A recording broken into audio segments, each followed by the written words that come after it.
जानिए क्यों होती है बारिश। आज का हमारा टॉपिक है कि जानिए क्यों होती है बारिश, या फिर बारिश होने के लिए क्या क्या आवश्यक दशाएं होती हैं, और क्या वो आवश्यक दशाएं ना हो तो बारिश ना हो। जी बिल्कुल, आपने सही समझे। देखिए, बारिश होने के लिए सबसे पहले चाहिए गर्मी, यानी आपके आसपास के वातावरण का जो तापमान है वो गर्म होना चाहिए।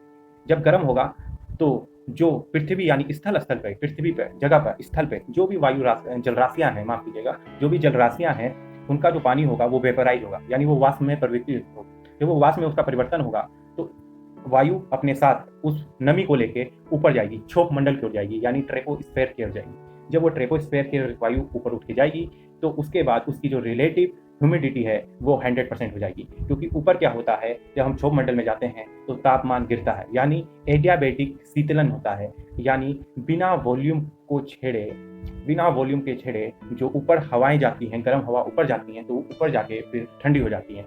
स्थल की गर्मी और वाष्प को लेके हवा ऊपर जाएगी, फिर वो गर्म हो जाएगी, और उसकी जो रिलेटिव ह्यूमिडिटी है, सापेक्ष आर्द्रता है, वो 100% हो जाएगी। जब वायु संतृप्त हो जाएगी, यानी वो पूर्ण रूप से वायु में जितनी कैपेसिटी होगी, यानी 100% कैपेसिटी पर वायु के अंदर नमी होगी, यानी वायु अपनी पूरी 100% क्षमता के साथ नमी को ऊपर क्षोभ मंडल में, जमीन पे नहीं, ऊपर क्षोभ मंडल में, एटमॉस्फेयर की 3-4 लेयर होती हैं, जो सबसे निचली लेयर होती है उसे हम क्षोभ मंडल कहते हैं, क्षोभ मंडल में वायु संतृप्त हो जाएगी। जब वायु संतृप्त होगी तो उसका संघनन होगा, यानी कंडेंसेशन होगा।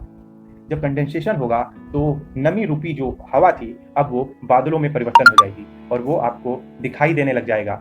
किस रूप में? बादल के रूप में दिखाई देना लग जाएगा। और आप देख रहे हैं कि मैंने ये सारे प्रोसेस को लिखा भी है। वायु का आरोहण होगा, तापमान, जैसी वायु ऊपर जाएगी उसके तापमान में कमी आएगी। जब उसके तापमान में कमी आएगी तो उसकी जो सापेक्षिक आर्द्रता है, यानी रिलेटिव ह्यूमिडिटी है, वो 100% हो जाएगी। मान लीजिए यहाँ से हवा तो चली थी, लेकिन वो कितने परसेंट पे चली थी? वो 60% ह्यूमिडिटी को लेकर चली थी, लेकिन तापमान कम होने के कारण, वायु का जो वॉल्यूम है वो कम हो जाएगा। तो जब वायु का वॉल्यूम में जो कमी आएगी तो उसकी जो सापेक्षिक आर्द्रता है उसमें 100% ह्यूमिडिटी हो जाएगी। यानी आप ठीक उसी तरह कहिए कि किसी कंटेनर को आपने जो था वो पूरी तरह नहीं भरा था, वो खाली था, लेकिन उस कंटेनर पर आपने पिस्टन रख दिया और पिस्टन से उसे कंप्रेस कर दिया तो वो 100% भरा हुआ हो जाएगा। ठीक उसी प्रकार जो वायु थी वो 100% रिलेटिव ह्यूमिडिटी को लेकर ऊपर जाएगी और वायु संतृप्त हो जाएगी, यानी उससे ज़्यादा उसके अंदर आर्द्रता ग्रहण करने की क्षमता नहीं रहेगी। फिर वो जो वायु है उसका संघनन होगा, उसका कंडेशन होगा, उसका शीतलीकरण होगा, और जब उसका शीतलीकरण होगा यानी वो ठंडी होगी तो वो वायु जो थी उसका परिवर्तन होगा बादलों में, और बादलों का निर्माण होगा।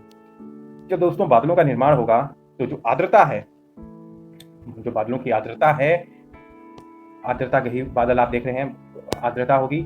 अब देखिए इसमें एक बिंदु है, जब इसको हम आगे पढ़ते हैं। अब आप समझ गए बादलों का निर्माण किस तरह हुआ, क्योंकि जब बादल होंगे तभी वर्षा होगी। तो अब इसको आगे चलते हैं कि बारिश कैसे होती है। तो देखिए बारिश कैसे होती है दोस्तों, बहुत महत्वपूर्ण टॉपिक है। अभी हमने समझ गए, हमने पहले जो अभी हमने डिस्कशन किया उस डिस्कशन में हम समझ गए कि वर्षा जो है, जो बादल निर्मित होते हैं वो बादल कैसे निर्मित होते हैं। अब हम समझेंगे कि बारिश का जो जल चक्र है। अब देखिए इसमें साफ साफ लिखा है, वर्षा जल चक्र से संबंधित एक ऐसी क्रिया है जिसमें संघनित जल के बूंदों या हिम के कण गुरुत्वाकर्षण बल के कारण पृथ्वी की सतह की ओर आते हैं और वर्षा होती है। आप समझिए क्या होता है दोस्तों कि जो बादल हैं उनमें पानी भरा हुआ है, यानी उनमें बूंद के जल के छोटे छोटे कण हैं, और जब ये कंडेंस हो जाते हैं, ठंडे हो जाते हैं, तो ये जल के बूंद पृथ्वी के ग्रेविटेशनल फोर्स के कारण नीचे गिरते हैं, और जब नीचे गिरते हैं तो उन्हें ही वर्षा कहते हैं। आप समझ गए। देखिए जो चीज़ मैंने आपको भूली है वो चीज़ लिखित रूप में आपकी स्क्रीन पे दिखाई दे रही होगी। आप चाहते हैं तो इसका स्क्रीनशॉट भी ले सकते हैं। अब देखिए दोस्तों क्या होता है कि जब वायु ठंडी हो रही होती है उस समय वायु में छोटे छोटे जल के बूंद होते हैं जिनसे बारिश होती है, लेकिन जब यही जल के बूंद 0 डिग्री तापमान से अधिक पे इनका औसंक बिंदु चला जाता है तो ये हिम के कण में परिवर्तन हो जाते हैं। ये मैंने थोड़ी जानकारी दे दी, अब मैं आपको ये लाइन पढ़ के सुनाता हूँ। संवहन के समय जलवाष्प का जल के बूंदों या हिम के कणों में परिवर्तन के लिए आर्द्रता ग्रही नाभिक का होना आवश्यक है। इसीलिए आर्द्रतागही नाभिक की स्थिति में आर्द्र वायु का अवरोहण होने पर एडियाबेटिक शीतलन के द्वारा वायु के संतृप्त होने के बाद वर्षा की प्रक्रिया होती है। जिस तापमान पर वायु संतृप्त होती है उसे औसंक बिंदु कहते हैं। ये लाइन बड़ी महत्वपूर्ण है कि जिस तापमान पर जिस तापमान पर वायु संतृप्त होती है यानी 100% सापेक्षिक आर्द्रता आ जाएगी, तो उस तापमान के बिंदु को कहते हैं औसांक बिंदु। अगर यही औसांक बिंदु यानी ये तापमान का एक ऐसा बिंदु है जिसमें वायु 100% ह्यूमिडिटी को अपने पास ले लेगी, उसी तापमान को कहते हैं औसांक बिंदु। अगर ये औसांक बिंदु यानी औसांक बिंदु एक तापमान है जिसपे वायु 100% आर्द्रता ग्रहण करती है।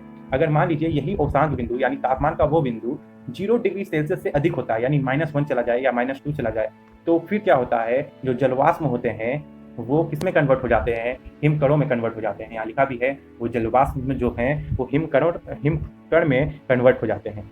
फिर जब वो हिमकण में कन्वर्ट होते हैं तो उसके बाद पृथ्वी के गुरुत्वाकर्षण बल के कारण जब वो 100% ह्यूमिडिटी उनकी हो जाती है तो उससे ज़्यादा वो जल ग्रहण नहीं कर पाते और लगातार जो बादल होता है वो एडियाबेटिक शीतलन की प्रक्रिया ऊपर चलती रहती है।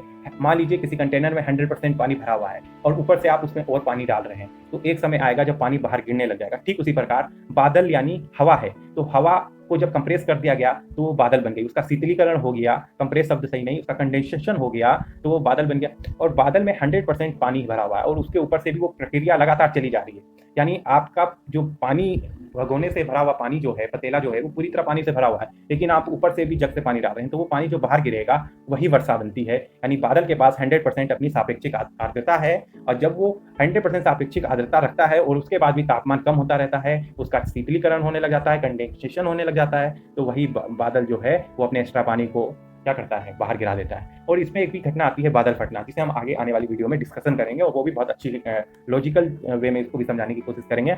लेकिन आप समझिए कि क्या होता है। अब देखिए एक ये छोटा सा डायग्राम है, इसमें कहा गया है जलवाष्प बनता है। जलवाष्प पहले ऊपर जाता है और तापमान कम होता है तो जल और हिम के छोटे छोटे कणों में परिवर्तन हो जाता है और फिर क्या होता है, जो हिम के कण हैं उनका जो तापमान अगर बढ़ता है तो वो जल के बूंदों में कन्वर्ट हो जाते हैं। तो ऐसी जगह पे कभी कभी आपने देखा होगा, कभी शिमला वगैरह गए होंगे या फिर कहीं हिली स्टेशन पर गए होंगे, वहाँ कभी बारिश होती है तो कभी आपको बर्फबारी देखने को मिलती है। तो उसके पीछे दोस्तों रीज़न ये होता है कि जैसे ही औसांक बिंदु कम होता है, 0 डिग्री से नीचे जाता है, तो वैसे तो बर्फबारी होने लग जाती है। औसांक बिंदु 0 डिग्री सेल्सियस से अधिक जाता है तो उसके बाद वहाँ पे वर्षा होने लग जाती है। तो इसमें कोई ज़्यादा घबराना नहीं है। औसांक बिंदु अगर 0 डिग्री सेल्सियस से नीचे जाएगा, यानी 0 डिग्री सेल्सियस से नीचे औसांक बिंदु जाएगा, तो इसका मतलब वहाँ पे वर्षा होगी। आप समझ गए, इसका मतलब वहाँ पे वर्षा होगी। यानी औसांक बिंदु बहुत बड़ा फैक्टर है। बहुत मान लीजिए आप इसे अच्छे ढंग से समझ गए होंगे। अगर किसी तरह की कोई कंफ्यूजन रहती है तो आप कमेंट बॉक्स में आप उसे छोड़ सकते हैं। वीडियो को लाइक करिए, शेयर करिए, सब्सक्राइब करिए। धन्यवाद दोस्तों।